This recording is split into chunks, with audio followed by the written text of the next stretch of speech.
ಈ ಸಲ ಇಡೀ ನಮ್ಮ ಜಿಲ್ಲೆಯಲ್ಲಿ ಭಾಳ ಫಲವತ್ತಾದಂಥ ತೊಗರಿ ಬೆಳೆ ಬಂದಿತ್ತು ಮತ್ತು ಈ ಸಲ ಇಳುವರಿ ಕೂಡ ಚೆನ್ನಾಗಿ ಬರ್ತಂತ ಅಂದ್ಕೊಂಡಿದ್ದೀವಿ ಮತ್ತು ರೈತರು ಭಾಳ ಸಂತೋಷವಾಗಿದ್ದರು.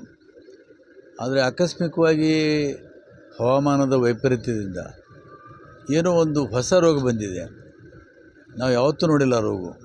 ಇಡೀ ತೊಗರಿ ಎಲ್ಲ ಕಡೆ ಒಣಗ್ತಾ ಇದೆ, ಬೇರು ಒಣಗಿದೆ, ಆಮೇಲೆ ಹೂವು ಪೂರ ಹೋಗ್ತಾ ಇದೆ, ಕಾಳು ತುಂಬ್ತಾ ಇಲ್ಲ.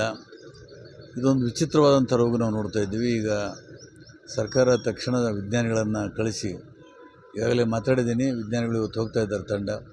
ಇದಕ್ಕೆ ಯಾಕೆ ರೋಗ ಬಂತು ಮತ್ತು ಇದಕ್ಕೆ ಏನು ಪರಿಹಾರ ಕೊಡಬೇಕು ಅನ್ನೋದನ್ನು ಸರ್ಕಾರ ಗಂಭೀರವಾಗಿ ಆಲೋಚನೆ ಮಾಡಿ ರೈತರಿಗೆ ರಕ್ಷಣೆ ಮಾಡಬೇಕು.